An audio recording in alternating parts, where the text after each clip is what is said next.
Greetings humans, Unknown here, and welcome back to another What If video. Today's What If being part 2 of What If Midoriya, or Deku, had Unlimited. And before we get into the part, I just wanted to say that the 200 sub special should be, or the, what is it, the requirements for the 200 sub special have been met, that being getting to 200 subscribers. Thank you. And if you guys have ideas for whatever what if that you guys want for the 200 sub special today, then put it in the comments, join the Discord, send it there, all that stuff. Speaking of the Discord, there's going to be a link in the description for the Discord, as well as the playlist for this what if. So if this is the first time you're either on my channel, or if the first time that you guys are watching this specific what if, then that playlist is there for you guys to use. So you can get all the parts right there, nice and easily. And yeah, make sure you guys like, subscribe if you guys like, or like and subscribe if you guys like the content. If you guys do end up subscribing, then hit the notification bell, set it to all, because YouTube sometimes doesn't send out notifications. And just thank you guys again, because it's still a part of the 2 years special. Kind of, not really, but it's the 2-year special what if. And wow, you guys liked part 0 a lot. So, hey, thanks for that too. And with all that being said, let's get into the recap.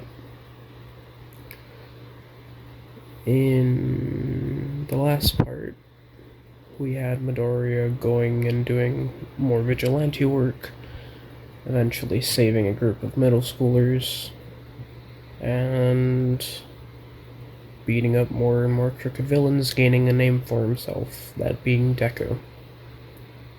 Some people recognize him, some of those people being both Bakugo and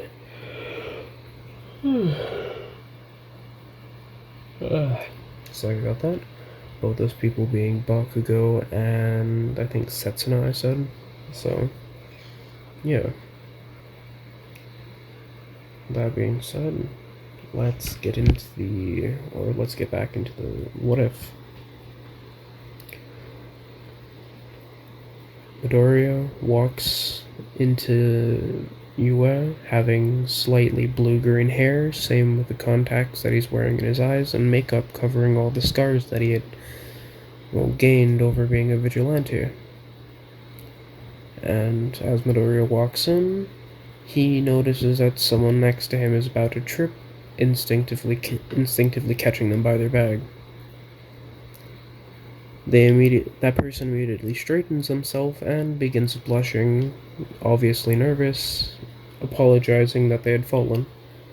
Midoriya brushes it off, stating that it's no big deal, and gestures towards the building, stating that they should probably get a move on if they want to make it on time.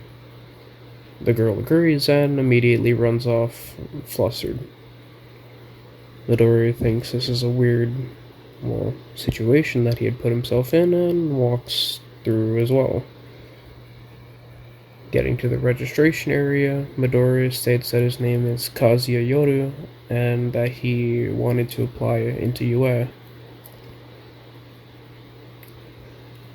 The people at the reception let him in, giving him a name tag, but since he has no registered school, they just place him somewhere random, and for simpleness sake, that somewhere random is right next to Bakugo. Immediately as Midoriya takes his seat, Bakugo is already there, and Bakugo looks over to the side, eyeing this person up and down. Midoriya continues, in this case it's Yoru, Kazuya Yoru, continues looking forward, and waits for whatever's going to happen. Midoriya looks down at his ID, and Midoriya keeps waiting. Bakugo thinks of starting up a conversation with this person reminding him greatly of Midoriya, but ultimately decides against it, stating that it would be weird, especially with his gut feeling that Midoriya being the vigilante he doesn't really want to compare someone else to. The possibility that that person is Midoriya. So Bakugo just continues staring forward. And eventually, President Mike shows up, immediately explaining all the rules and everything that's going on, and explaining the robots. And after a while, that's when a kid with blue hair, dark blue hair, glasses, and seemingly robotic arms, due to how he's moving them, begins speaking up. Pardon my intrusion, but according to the UA Information Guideline booklet, there had been 4 robots, but there had only been 3 robots explained so far. If this is a mistake on UA's part, then it is extremely shameful for them to call themselves a top hero in high school. And if it isn't, then I don't understand why something so relevant as having a 4th robot hadn't been explained yet. And you, that kid up there, with the bluish-green eyes and hair, you need to stop muttering. It's distracting everyone, and since it is distraction, obviously it's not good. So if you could quiet down, then that would be extremely helpful. And if you could explain the rules better, and explain why exactly there's a 4th robot, then maybe that would explain why UA has a better reputation. Midoriya pinches the bridge of his nose as he stands up. Hey, if you just let the teacher here, the pro hero here explain, I'm pretty sure you'd be able to deduct that he was getting to, explaining about the 4th robot, and if you had just minded your own business and was able to tune out voices, then maybe, just maybe, you'd be able to tune out my muttering like everyone around me has. And if you can't do that simple thing, then maybe you shouldn't apply to UA. Sit down and be quiet. Tenya Ida. Ida then looks around shocked, Ida then looks behind him shocked that the person knew his name, but seeing as though all of his arguments had been, shot down, sits down in a light fluster, extremely upset that, Midoriya had done this to him. As Midoriya sits back down, that's when President Mike speaks up again. Thank you, child. And you, blue-haired child, if you had stopped and listened instead of interrupting me, then that's where I would have gotten to this part. The 4th and final robot that you might have seen is known as the Zero Pointer. The Zero Pointer is, obviously worth 0 points, and in accordance isn't really worth going for. It's more of an obstacle than anything else. And that being said, go on, get out of here, take your tests. As the rest of the people, or as everyone else, scatters around, a few looking at Midoriya, thinking that he looks a little similar, or he looks a little familiar. Midoriya goes to his zone, and after taking the tests, they begin trials, waiting for, the trials to begin. Midoriya begins stretching in the back of the line when his eyes meet the person that he had bumped into earlier, catching them when they first entered UA. Midoriya sees that they're nervous and decides that it would be best if he let them, calm themselves down, still walking to the front, wanting to get a better place, just so he can ensure that he was going to be better off. But that's when the blue-haired boy immediately stops him again. You're the person who had been muttering during the announcements. You're obviously going to try and distract someone up there, so I would recommend you sticking back here. Ida having his shoulder on Midoriya, or Ida having his hand on Midoriya's shoulder this entire time while he's saying this. Midoriya looks at Ida's hand on his shoulder and brushes it off, immediately stating, "You know, I just wanted to get into the front so I can get a better shot. But if you really want me to stick back here, then I suppose there's no helping it." Ida then watches as Midoriya walks to the back, continuing to stretch, scoffing a little bit and continuing to stretch himself. Midoriya continues, and that's when the gate opens. And as soon as the gate opens, Midoriya blitzes through, passing by everyone else and knocking over Ida accidentally. But as he does this, he continues running by, and in turn, destroying robots. Ida is extremely upset by this and states that that kid is cheating. But President Mike immediately speaks up. "Hurry up and get out there. There's no countdown in a real battle. You all should be following this kid's lead and get out there scoring some points. He looks like he's far ahead of all of you at this point." Ida is extremely upset by this and immediately begins running out, destroying any of the remaining robots that are left as more and more come out.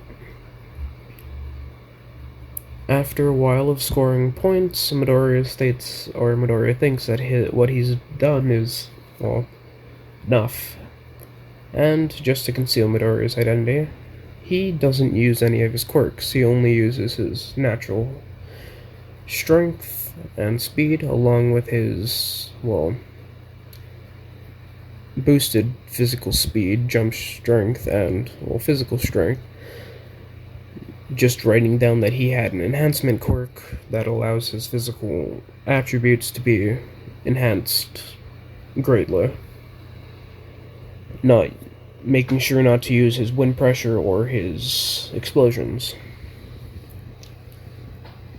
Some time passes and... Sorry, the video cut. Where was I? I'll just restart a little bit later. I'll cut out whatever, and if I don't, then it's... oh well. Midoriya jumps up onto a rooftop after assessing that feeling that he had gotten enough points to pass, and looks out for anybody who needs help. As Midoriya is scanning for anybody who needs help, his eyes immediately lock on to someone that, needs his help, immediately jumping down and catching the two-pointer, which had been fighting the person, and holding it into a bear hug.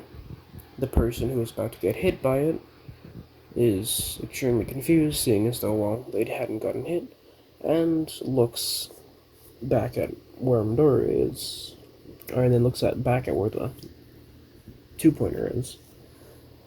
As Midoriya is holding the two-pointer, he screams out, telling the person to hit it or do whatever they need to do.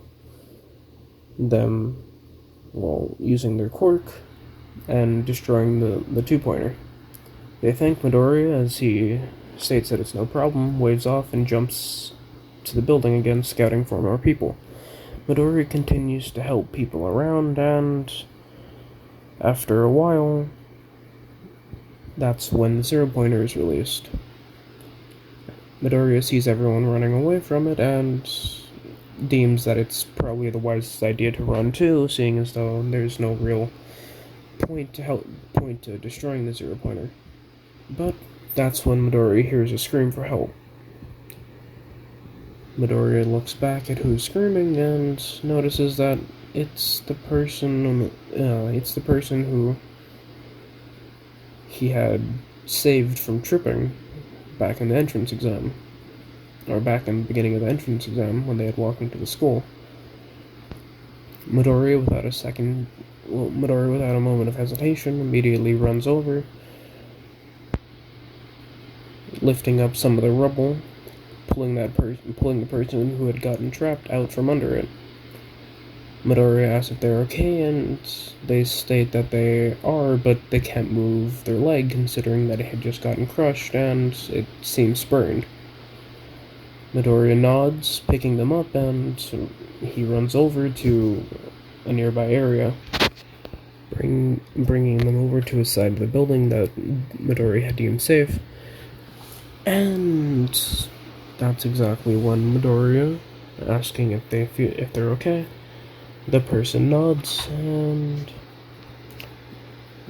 Midoriya runs over to the zero pointer, immediately jumping up in the air, and that's when Midoriya launches towards the face of the zero pointer, kicking it, sending it back quite a substantial amount, and breaking it in the process. Midoriya lands, or Midoriya changing his direction midair after kicking the robot, using it as a sort of a launching pad to go into a building. Midoriya, jumps onto the rooftop of a building, sliding down it. Or not sliding down, but using a building relatively close to it to continue rappelling down, and gets back down to the ground, going over to, Uraraka, who's hurt, and asks if they're okay. She nods her head, and that's when Midoriya picks her up, immediately moving over to the end, or immediately moving around, them still having a slight amount of time, or slight amount more time than in canon, and ask if they think they passed. She states that she doesn't know, and honestly doesn't feel that confident, when Midoriya asks what her quirk is. She states that her quirk is zero gravity, and whatever she touches, she's able to drop back down, and that's exactly when Midoriya has an idea. Midoriya states that she should run around, or he can run around, essentially being her legs, as she goes and touches a few of the robots, immediately dropping them down afterwards to gain points. And Uraraka accepts this offer, and that's exactly when Midoriya and Uraraka do what they had planned to do, gaining Uraraka more points than she had in canon. A little bit of time after this, though, President Mike speaks up on the loudspeakers, immediately stating, "And that's it. Quirks down, little heroes. For today, that's exactly when we're ending. And, see if you guys get in. Now, Recovery Girl will be coming through to see, or, rather to help anybody who had gotten hurt. And, that's about it. Wait for your results, see if you got in. Good luck."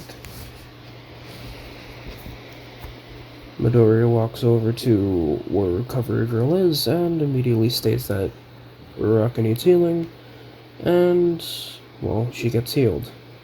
But Midoriya, being nearly unscathed, just waves off, telling Uraraka that he'll likely see her in the Hero Course.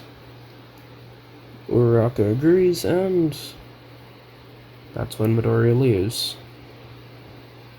Midoriya, being, tired after all of this, immediately goes and decides that he's going to take a break from vigilante work for a little while, and maybe he's going to start up his what's it called? His patrol later in the day. Midoriya, just takes a nap on a park bench, and that's when someone he notices, or someone that notices him, walks by, that being Setsuna. Midoriya immediately notices Setsuna, even though, or because he's not, sleeping, he's just kind of relaxing, and sits up, gesturing for Setsuna to take a seat next to him. She does so, albeit somewhat reluctantly, and Midoriya asks what's wrong, seeing as though she seems uneasy, stating that it's also nice to see her again. Setsuna agrees that it's nice to see Midori again, but even Midori is able to notice that she's acting weird. Midori questions why, and checking his hair, seeing if the hair dye is still in there, but it's not. Same thing with the contacts and the makeup. But Midoriya still continues to ask, or wondering why Setsuna is acting so differently and so weird. But that's when Setsuna looks around, kind of worried like. Midoriya looks around as well, fearing that someone might be after her, and that she might be in danger, but that's when Setsuna immediately upon noticing no one close enough, whispers in Midoriya's ear. Please, don't let what I think be true, but are you the vigilante? That new vigilante? Midoriya is shocked to hear this and looks at Setsuna confused, asking what she means. Immediately, Setsuna backs up a little bit, stating that he should know what she means, because, well, it's kind of obvious at this point. Midoriya questions again what she means, stating that he's not a vigilante, and that he wants to be a real hero, but Setsuna immediately shows Midoriya a picture. That picture being of the vigilante with messy green hair and heterochromia, having one eye red and one eye green, even to the point of matching up some of the scars with some that Midoriya has. Midoriya, being completely astounded that Setsuna had found out, still tries to deny it slightly, saying that it might be some kind of coincidence, but that's when Setsuna drops the final bomb. Hey Midoriya, you realize that you had major vigilante named Deku, right? Midoriya, upon noticing this, immediately grabs his nose, or grabs the bridge of his nose, and recalls himself saying to Mina that, well, she can call him Deku. Midoriya is extremely upset that he had not noticed such a simple flaw in what he's doing, but immediately thanks Setsuna for telling him, and looks around, confirming that he is, well, the vigilante, and there's no use in hiding it now, seeing as though she had figured it out. But immediately before Setsuna is able to say anything, Midoriya asked, "So, Setsuna, armed with this knowledge that I am now, a vigilante, essentially going against the law, not doing what I'm supposed to, and, well, beating up villains and heroes alike, what are you going to do? What are you going to do with that knowledge?" Setsuna sits and ponders for a little bit, but after doing so, she looks into Midoriya's eyes, being extremely determined, and states that she's not going to do anything. Midoriya looks at Setsuna confused and asks why. But that's exactly when Setsuna states that, well, Midoriya is her friend, and if that's what her friend wants to do, then that's what her friend wants to do, and she has no business in going against his beliefs. But Setsuna states that she does agree that some people do deserve the beating, like Bakugo, for example, but she states that not all pro heroes are bad people just because they've done a few bad things. Midoriya agrees and states that he should do more research on the pro heroes that he beats up instead of just judging them based off of maybe 1 or 2 days of watching them. Setsuna agrees, and Midori asks Setsuna who else knows of, well, his vigilantism. Setsuna immediately states that she thinks that she's the only one who knows, but realistically, Bakugo or some of his goons could have figured it out as well. Midori states that if Bakugo's goons have figured it out, then he would have, or then everyone else in the world would have known too, but maybe the fact that Bakugo, or maybe the fact of it being Bakugo knowing, could be true because he's unsure if he would tell.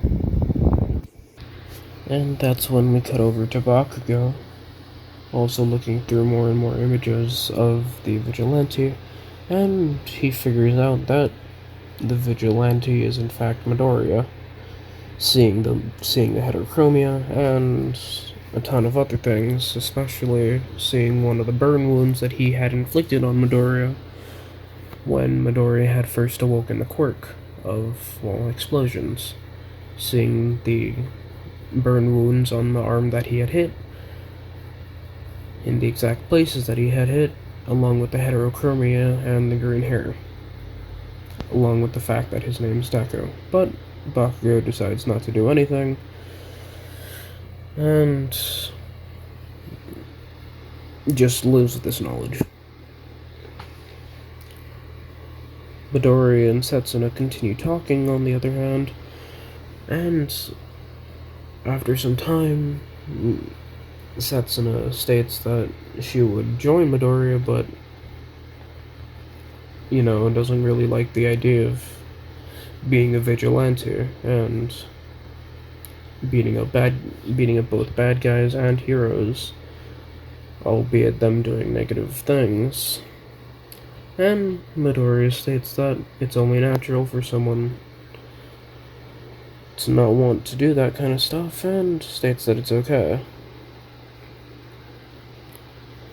But Midoriya states that it would be useful to have another person to help him, but Midoriya states that overall it doesn't really matter, and he tells Setsuna to follow her dreams. And that's exactly when Setsuna states that she had applied for UA, and Midoriya states that he had done the same, blurting it out almost unconsciously, and that's when Midoriya covers his mouth.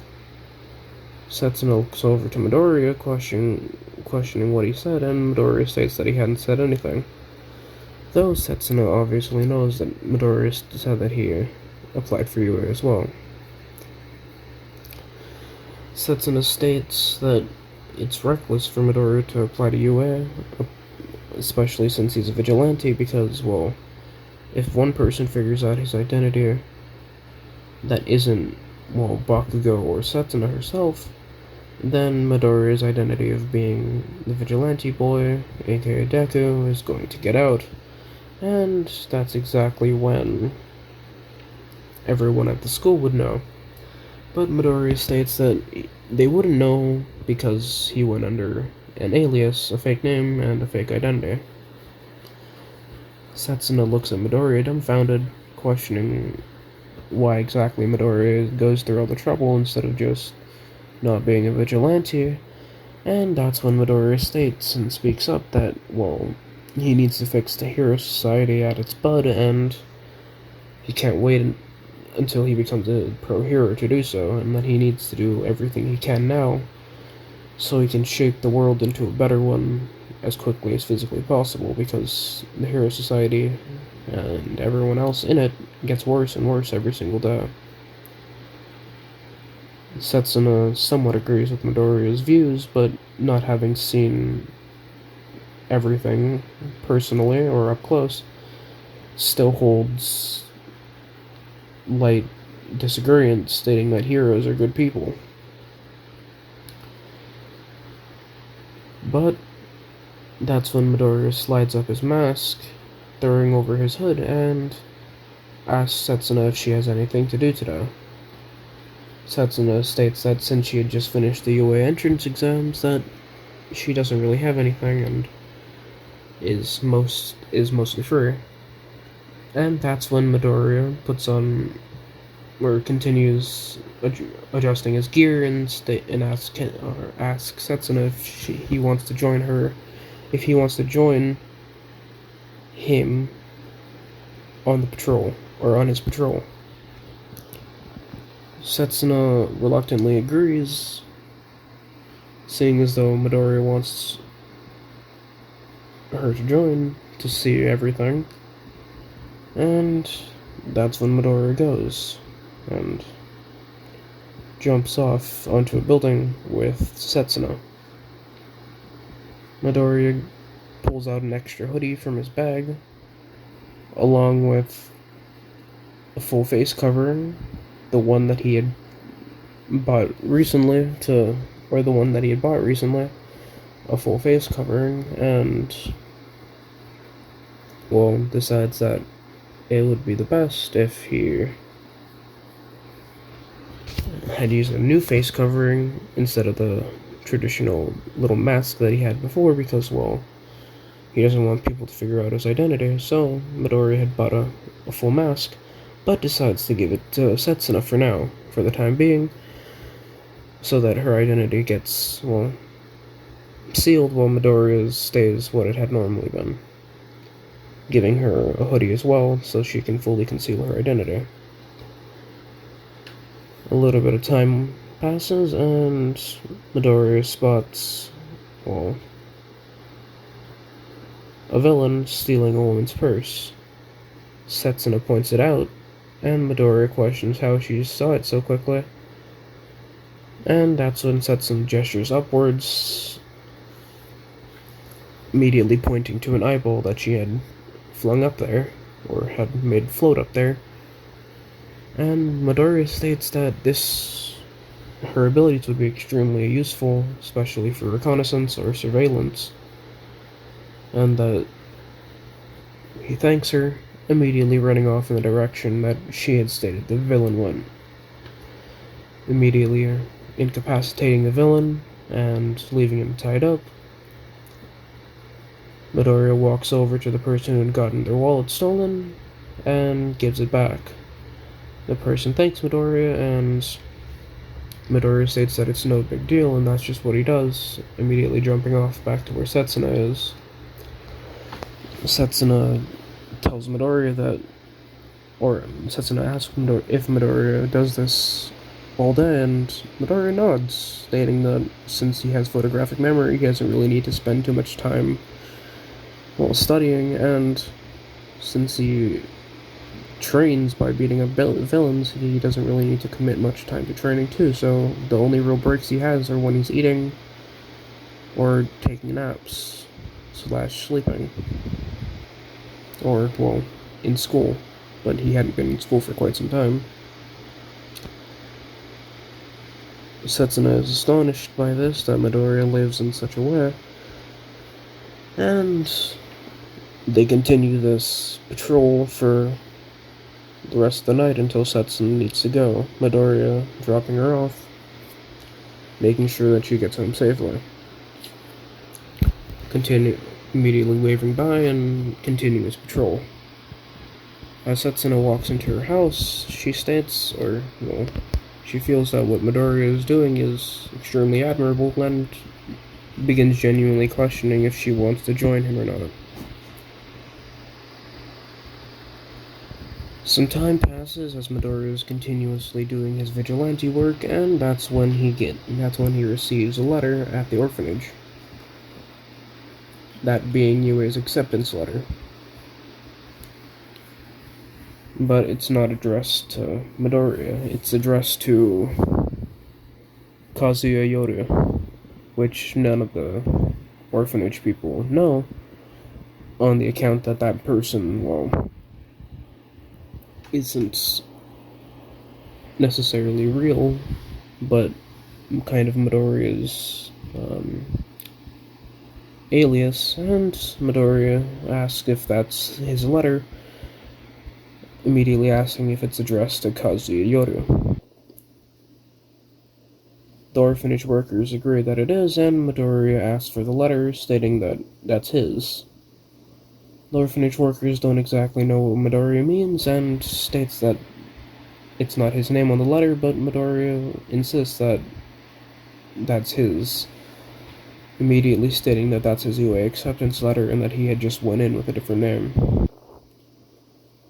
They're a little reluctant, but upon seeing that it is in fact a UA entrance exam acceptance letter, then they give it to him. Immediately playing the holographic projection of, well, All Might telling him that he had gotten in and had scored first, scoring an extremely high amount of both villain and hero points. Hero points from, well, saving people and helping people throughout the entirety of the exam, as well as taking out the 0-pointer and helping, well, during the exam. Some time passes and, well, Midoriya attends UA.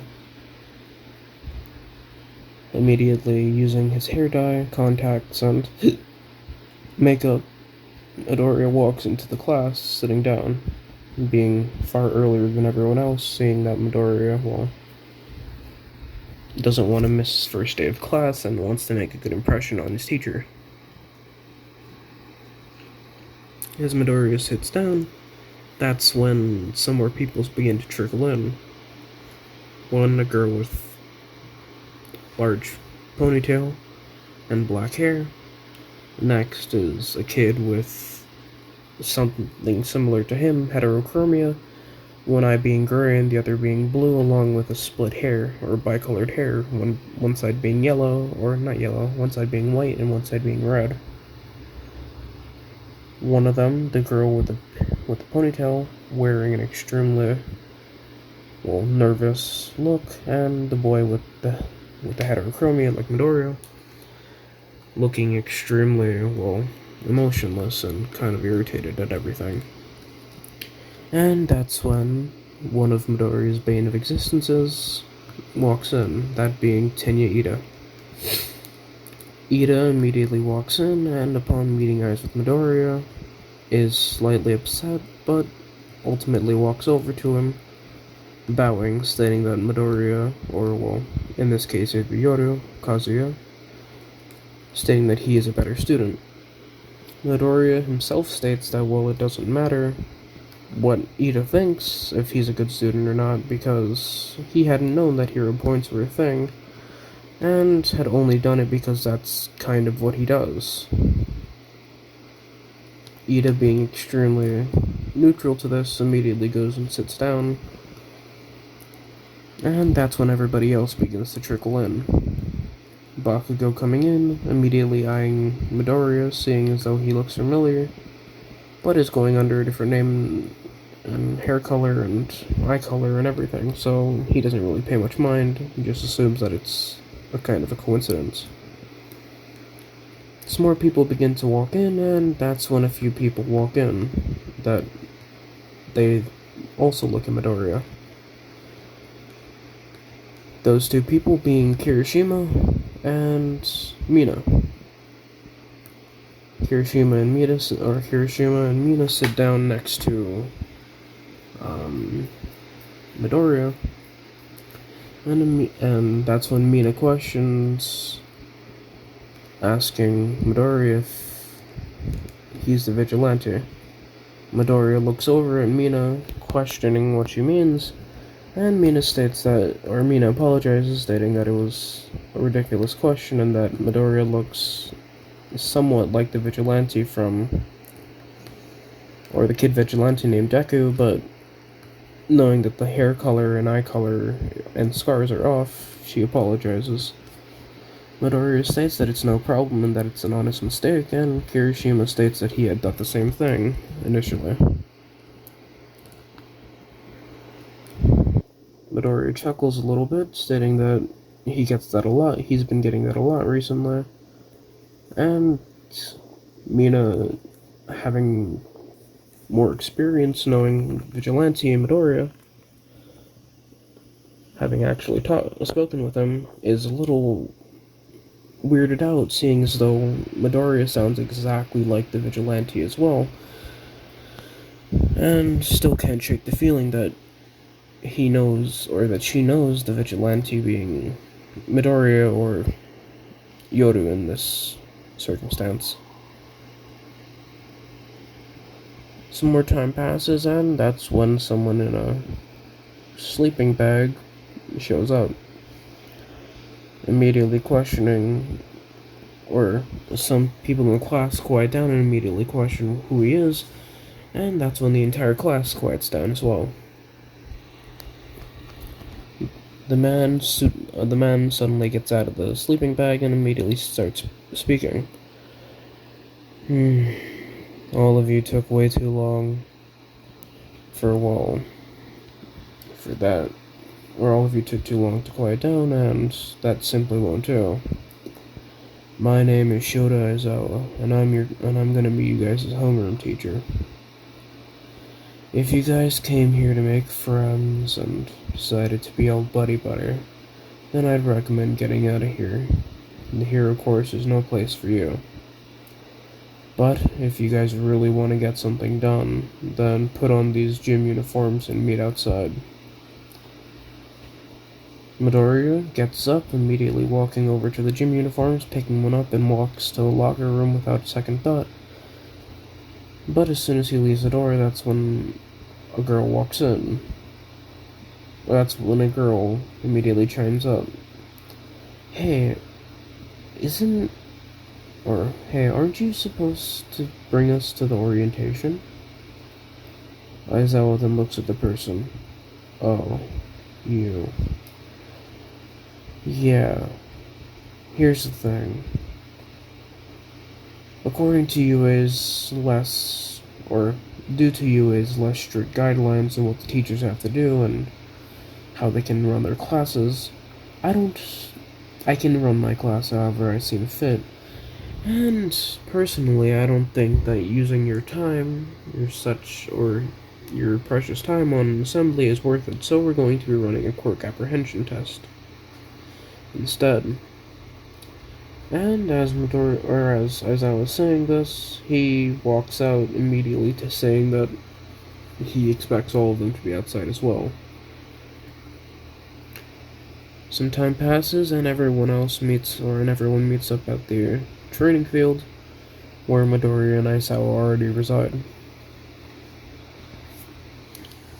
Aizawa thinks to himself that he's liking Midoriya's attitude so far, or, well, liking Kazuya's attitude. And that's when the quirk apprehension test begins. Or, yeah. Or Aizawa immediately throws the ball, or tosses the ball over to Midoriya, and Aizawa immediately begins speaking up. Alright.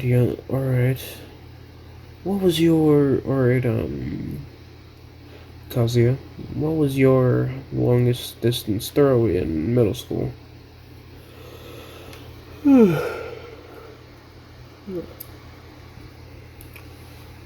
Midoriya then thinks about this and states that he's not quite sure, thinking that it couldn't have been that far, at most being like maybe about 15 meters. Everyone is, well, completely neutral at this, and that's exactly when Aizawa asked Midoriya to throw the ball, this time with his quirk. Midoriya asks if it's really okay, and that's when Aizawa nods, immediately beginning to throw the ball. And as the ball is about to leave Midoriya's hands, Aizawa activates his quirk. And that's when the ball leaves Midoriya's hands, immediately flying off. The ball going 100, then 200, 300, 400, climbing until it stops at a little over 2,000 meters. Everyone is completely and totally astonished by this, and Aizawa wears the same expression, seeing as though he had used his quirk, and is even more terrified seeing or thinking that a thing about what Midoriya's real score would have been if he had used it. Everyone begins getting excited by this, being able to use their quirks, but Aizawa using this moment of everyone being excited, he then speaks up, stating that the person who gets in last will be expelled. He will be expelled from the hero course. Upon these words leaving Aizawa's mouth, the once excited cheers turn to wails and gasps, each one being more and more panicked than the last. And Aizawa continues this, and everyone else continues to go and go, and Aizawa makes sure not to use his quirk on Midoriya again, seeing as though Midoriya might catch on. Still feeling a little off, or Midoriya still feels a little off from the ball throw, but ultimately doesn't really care, seeing as though he had gotten surprisingly a surprisingly long distance, even with holding back. And the reason I say Midoriya was holding back is because I feel that Midoriya wouldn't want to go all out, otherwise things might not be the best for him. So yeah.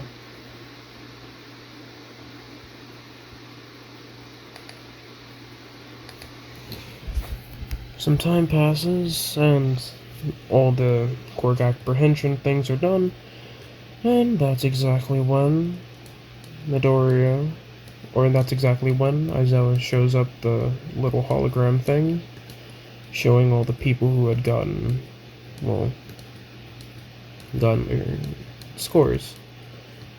The person in first place being Midoriya, and everyone else scaling according to that.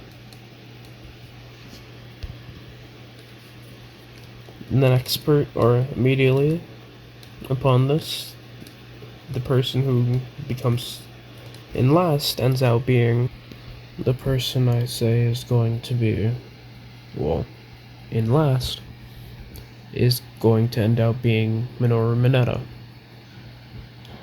Mineta immediately begins quivering and crying, stating that he doesn't want to be expelled, and that's exactly when Midoriya speaks up. Aizawa-sensei, I know what you had said before, but I honestly think you should reconsider. While Mineta hasn't been gifted with the world's best quirk, he is still seemingly making the best use of it. And, in just those terms alone, it's kind of obvious that he should at least somewhat be given some props for what he's doing. He's using his quirk far better than most people would if they had his exact quirk. And for that reason and that reason alone, I believe that you should give him another chance, especially because his quirk is definitely not suited for things such as physical exercises. And Aizawa immediately looks up at Midoriya, stating, well, you see, I would agree with you, but here's the thing. Right now, there's a little truth that I must tell you. And that truth is that, I hadn't planned to expel anyone from the very beginning. Mineta is extremely surprised by this, and so is the rest of the class, including Midoriya, but that's when Momo chimes in. Wait, so you guys hadn't known that? Well, I thought it had been obvious. Everyone looks at, Momo and states that no, it hadn't been obvious. And that's when she states that she had thought so, when she had thought it was, and immediately quiets down. Some time passes, well, some time passes and Mineta thanks Midoriya for standing up for him, but Midoriya states that it's really nothing, and that he was just speaking his mind. And as everyone begins to leave, Midoriya does so as well, and they all prepare for the next class. Or everyone prepares for the next class period. And yeah, with that being said, that's kind of where we leave off this part. I know that today's what if has been a little shaky, but that's because I'm recording it at 3 o'clock in the morning. And honestly, I'm kind of tired. And yeah. But regardless of that fact, I want to thank you guys for such an awesome time these past 2 years. And I hope that I can continue making what ifs that you guys enjoy, and I hope that you guys will continue watching these what ifs and supporting the ones you like. Speaking of support, thank you guys again for the support on, well, this what if, because wow, you guys liked it. And since the 200 subscribers requirement had been reached, leave comments on what exactly you guys think the 200 subscriber special should be, and yeah. Again, thank you guys a ton, and with that being said, see ya.